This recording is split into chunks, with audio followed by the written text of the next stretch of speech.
खेती में लागत कम, बम्पर उपज की ओर बढ़ाएं कदम। माइक्रो इरिगेशन का खेती में जोड़, कम पानी में फसल उगे बेजोड़। कृषि दर्पण। हमारे देश ने अनाज उत्पादन में जबरदस्त तरक्की की है। लगातार बम्पर पैदावार से हमारे अनाज के सरकारी स्टॉक यानी बफर स्टॉक भरे पड़े हैं, लेकिन प्रति हेक्टेयर उपज की बात करें तो आज भी हम दूसरे मुल्कों से बहुत पीछे हैं। इसके पीछे कई वजह है। तकनीकी रूप से हम अपनी खेती को आधुनिक नहीं बना पाए हैं, लेकिन इसके अलावा सबसे बड़ा कारण यह है कि हमारे पास उपलब्ध जमीन का ज्यादातर हिस्सा कृषि योग्य नहीं है। जो क्षेत्र खेती के लायक है उनमें भी ज्यादातर में सिंचाई की सुविधा नहीं है।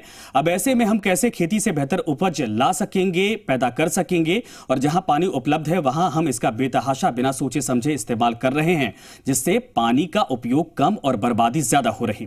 इन सब का समाधान है आधुनिक सिंचाई पद्धतियां। इसमें ड्रिप, स्प्रिंकलर और रेन गन सिस्टम आते हैं। देखिए ऐसी मॉडर्न टेक्नोलॉजी कितने काम की है।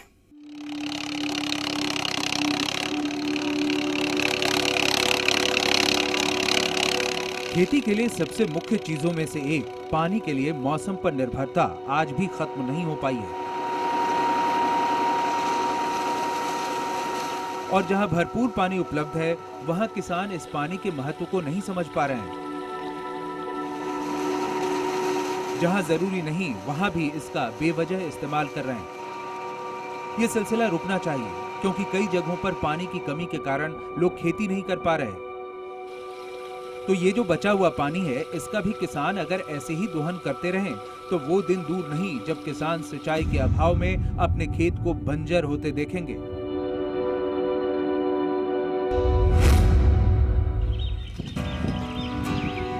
खेती में सिंचाई के लिए जल के अत्यधिक दोहन से बचना होगा और फसलों की सिंचाई में काम आने वाली आधुनिक तकनीकों को अपनाना होगा।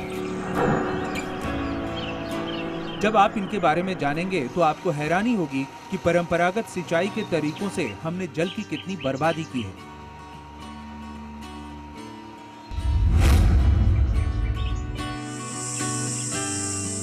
सिंचाई की उन्नत तकनीकों में सबसे पहले बात करेंगे ड्रिप इरिगेशन यानी टपक सिंचाई पद्धति की। सिंचाई की ऐसी विधि जिसमें जल को बेहद धीमी गति से बूंद बूंद के रूप में फसलों की जड़ क्षेत्र में एक पतली प्लास्टिक पाइप से पहुंचाया जाता है। टपक सिंचाई उन क्षेत्रों के लिए बहुत उपयोगी है जहां जल की कमी होती है, खेती की जमीन समतल नहीं होती और सिंचाई प्रक्रिया खर्चीली होती है। फसलों की पैदावार बढ़ने के साथ साथ इस विधि से उपज की उच्च गुणवत्ता, रसायन और उर्वरकों का दक्ष उपयोग, खरपतवारों में कमी और जल की बचत की जा सकती है।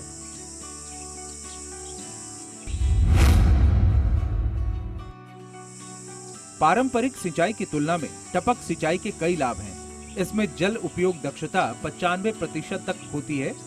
इस सिंचाई विधि में फसलों की पैदावार 150% तक बढ़ जाती है। टपक सिंचाई विधि से चूंकि खेत के खाली हिस्सों में पानी नहीं पहुंचता, तो इससे खरपतवार भी नहीं उग पाते। इस विधि से बलुई और पहाड़ी भूमियों को भी सफलता से खेती के काम में लाया जा सकता है।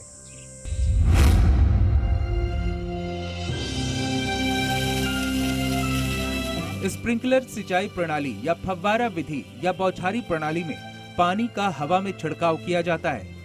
इसके लिए खेत में बिछे पानी की पाइपलाइनों में कुछ कुछ दूरी पर स्प्रिंकलर सेट लगाए जाते हैं, जिनसे फव्वारा जैसे पानी निकलता है। फव्वारा सिंचाई पद्धति बहुत प्रचलित है, जिससे पानी की लगभग 30 से 50% तक बचत की जा सकती है।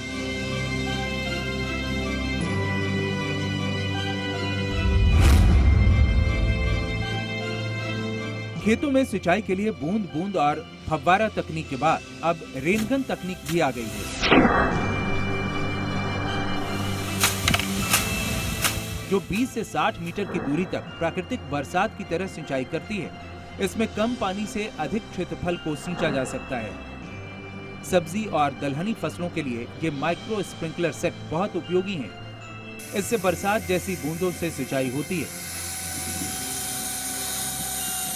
अब आप सिंचाई के नई पद्धतियों को जानकर ये समझ गए होंगे कि परंपरागत सतही सिंचाई पद्धति के मुकाबले ये पानी की कितनी बचत करने वाले सिस्टम हैं।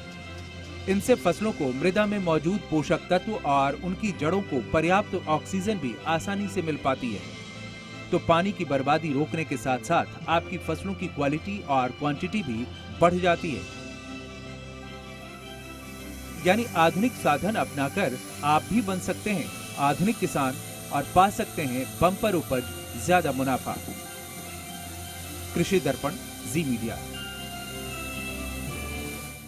दालों में सबसे ज्यादा पसंद की जाने वाली रेड ग्राम यानी कि अरहर की दाल है।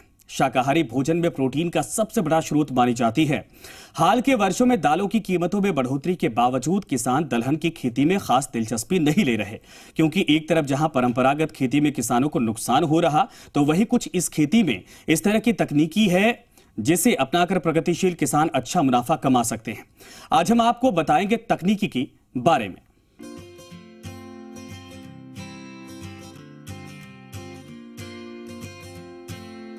भारत में अरहर की खेती मुख्य रूप से महाराष्ट्र, गुजरात, कर्नाटक, उत्तर प्रदेश, आंध्र प्रदेश और मध्य प्रदेश में होती है। देश में लगभग 38 लाख हेक्टेयर क्षेत्रफल पर अरहर की खेती होती है, जबकि इसका कुल उत्पादन 30 लाख टन के ऊपर है। लेकिन ज्यादातर किसान इसकी खेती परंपरागत तरीके से करते हैं, जबकि धारवाड़ पद्धति से इसकी खेती करने से कम लागत में अरहर की दोगुनी उपज किसान ले सकते हैं।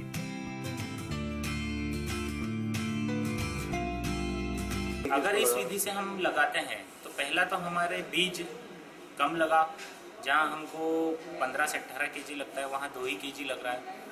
और उत्पादन जो है, इसका उत्पादन पर एकड़ जो मिलता है लगभग 12 क्विंटल प्रति एकड़ मिलता है। धारवाड़ विधि में मानसून आने से पहले पॉलिथीन के बैग में मिट्टी भरकर अरहर के 2-2 बीज लगाते हैं, और जब नर्सरी पौध 1 महीने की हो जाती है तो पॉलिथीन बैग को निकालकर मिट्टी सहित खेतों में रोपाई करते हैं। रोपाई के वक्त पौधे से पौध की दूरी 5 फीट और लाइन से लाइन की दूरी 3 फीट रखते हैं। धारवाड़ विधि में हम क्या करते हैं कि जो अरहर रहती है उसको हम मानसून से पहले पॉलिथीन में 2-2 सीड डालते हैं और 1 महीने के बाद उसको हम खेत में ट्रांसप्लांट करते हैं। तो ट्रांसप्लांट करना जो होता है वो 1 महीने के बाद 5 फीट पौधे से पौधे की दूरी और लाइन 3 फीट, 5 बाय 3 का हम रख सकते हैं। धारवाड़ विधि में 1 हेक्टेयर खेत के लिए अरहर की मात्र 2 किलो बीज की जरूरत होती है, जबकि पुरानी विधि की अरहर की खेती के लिए 18 से 20 किलो बीज की जरूरत पड़ती है। इस तरह बीज की काफी बचत हो जाती है। इसमें जो बीज दर रहता है वो 2 ही केजी पर एकड़ लगता है, और बाकी जो सामान्य होती है उसमें लगभग 15 से 18 केजी बीज प्रति हेक्टेयर लगता है, और इसमें 2 केजी में काम हो जाता है। धारवाड़ विधि में इस बात का ख्याल रखें कि जब पौधा 1 से 1.5 महीने का हो जाए तो उसके ऊपर की जो ब्रांच निकलती है उसे तोड़कर निकाल देना चाहिए, जिससे कि अरहर के पौधे में ज्यादा से ज्यादा ब्रांच निकले, क्योंकि अगर अरहर के पौधे में जितनी ज्यादा ब्रांच निकलेगी उतना ही अरहर का उत्पादन बढ़ेगा। सिर्फ इसमें ध्यान देने की जरूरत है कि हमको एक तो डिगलिंग करना है या रोपाई करना है, जो 1 महीने पहले हम तैयार करते हैं, उसके बाद ट्रांसप्लांट करते हैं। दूसरा, जब ट्रांसप्लांट करते 1 महीने के बाद हमको उसकी ब्रांच जो है ऊपर वाली वो तोड़ना पड़ता है। तो 1 महीने के बाद जब हम तोड़ेंगे तो उसकी शाखाएं अधिक निकलेगी, और उसके 1 महीने के बाद जो शाखाएं और निकले हैं उसकी फिर ब्रांच की ऊपर वाली नोट तोड़ना है, ताकि पौधा जो है पूरा फैल जाता है। अरहर में बहुत ज्यादा खाद उर्वरकों की जरूरत नहीं है। अरहर की फसल को अपने इलाके की परिस्थिति और मिट्टी के जांच के आधार पर खाद उर्वरकों का इस्तेमाल करना चाहिए। बुरहानपुर मध्य प्रदेश के प्रगतिशील किसान ईश्वर ने कृषि अधिकारियों की सलाह पर कई सालों से वो अरहर की धारवाड़ तकनीक से खेती कर रहे हैं, जिससे ईश्वर को पिछले साल 1 हेक्टेयर में 27 क्विंटल अरहर उपज मिली। अपनी खेती उन्होंने लगातार बढ़ाई है। इससे 3 एकड़ से अब वो धारवाड़ तकनीक से 12 एकड़ अरहर की खेती तक पहुंच चुके हैं। 9.5 से 10 कुंटल तुअर इसमें मुझे बहुत ही आसानी से मैं ले लूंगा। टोटल कितने एकड़ में आपने तुअर लगाई है? टोटल मैंने 27 एकड़ में तुअर लगा रखा है। अरहर की फसल में कुछ रोगों का प्रकोप होता है, जिनमें उकठा और बंझा सबसे प्रमुख है। उकठा रोग फ्यूजेरियम नामक कवक से फैलता है। इनसे बचने के लिए फसल चक्र अपनाना चाहिए। जिन खेतों में 1-2 बार अरहर की फसल ले ली है उसमें फिर अरहर न बोएं। खेत बदलने, इसके अलावा बीजों का उपचार भी बहुत काम आता है। देखिए, कीट जो है इसमें पॉट बोरर लगता है, एक फली छेदक आता है वो लगता है। और रोग की बात करें तो विल्ट की समस्या आती है इसमें। तो विल्ट की समस्या के लिए हम जब बीज की सोइंग करते हैं उस समय हमको बीज उपचार कर देना है उसका।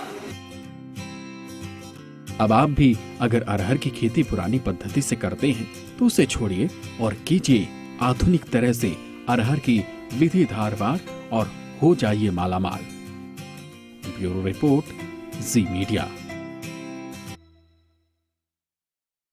कृषि दर्पण में हम आपको उपज बढ़ाने की, नई किस्मों की खेती की और नए प्रयोगों की जानकारी देते हैं। साथ ही रोगों मुसीबतों से बचाव के तरीके भी बताते हैं। लेकिन आज इस क्रम में जानिए एक ऐसी घास के बारे में जिससे बचने की बेहद जरूरत है, जो भारतीय खेती के लिए एक अभिशाप बनती जा रही है। अभी ये पार्थेनियम घास दुनिया के 7 सबसे ज्यादा हानिकारक पौधों में से एक है। इसे इंसान और पालतू जानवरों के साथ ही पूरे विश्व के लिए बेहद हानिकारक माना जाता है। अपने खेतों को इस आफत से कैसे बचाएं, गाजर घास से कैसे निपटें, I don't ever slow up, no I don't take shit, I got no love for the fakeness. If you wanna play tough and wanna hate this, I'll always show up.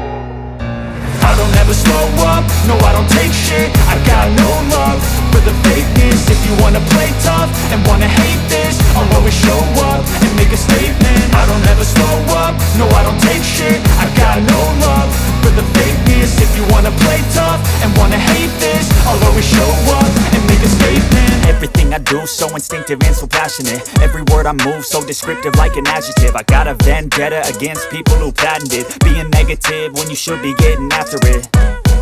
I got facts over tracks, this and that, spitting slow, spitting fast. I could roast, I could gas, think I'm okay at last, but I don't know if that can erase all the past. And the pettiness, a reflection of the emptiness. Hilarious, you think you're worth my time, you're delirious. Mysterious, because you hide behind a fake exterior. Inferior, you know I'll always be a bit superior. Get off of me, this ain't no humble brag. I want you to hear words.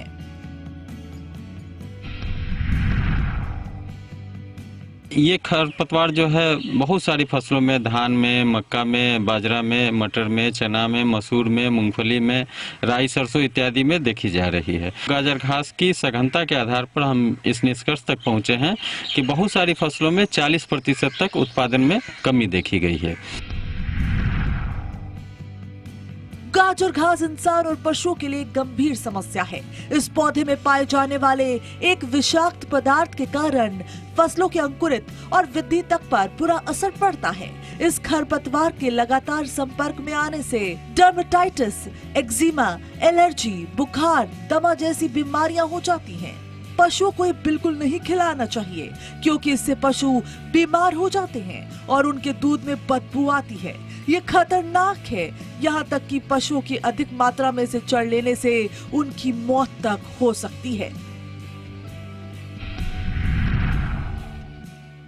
मनुष्य पे इसके हानि की बात करें तो त्वचा संबंधी विभिन्न प्रकार के रोग, जिनमें एक्जिमा है, हमारा खुजली है, उसके बाद त्वचा पे लाल लाल धब्बे बन जाना है, इन सारे रोगों का कारण ये जो गाजर घास है। अगर पशु इस घास को खाते हैं तो उनके दूध में कसैलापन आता है और पशुओं में भी त्वचा संबंधी रोग और साथ ही साथ बुखार का लगना देखा जाता है।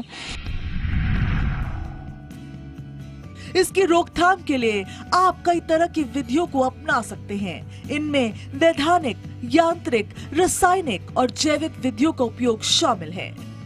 जहां खेती ना हो वहां पर इसके नियंत्रण के लिए खरपतवार नाशी रसायन एट्राजिन का प्रयोग करें। फूल आने से पहले 1.5 किलो सक्रिय तत्व प्रति हेक्टेयर की दर से पानी में मिलाकर छिड़काव करना चाहिए।